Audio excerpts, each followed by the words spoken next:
Hey everyone, in this video I'm going to show you how to place a trade on TradeStation. So first you need to do is log in your TradeStation account.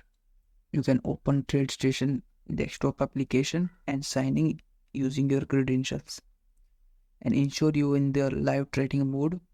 If you are trading with real money, you can switch between live and stimulated trading from status bar or menu options. After this, access an order entry tool. So TradeStation offer multiple ways to place trade. First is trade bar, second is metric, and third is chart trading.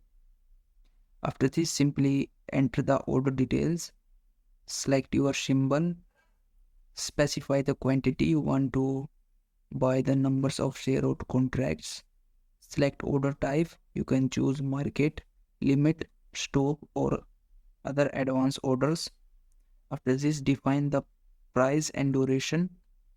And once you do that, simply verify all the details before submitting and then click on place order button to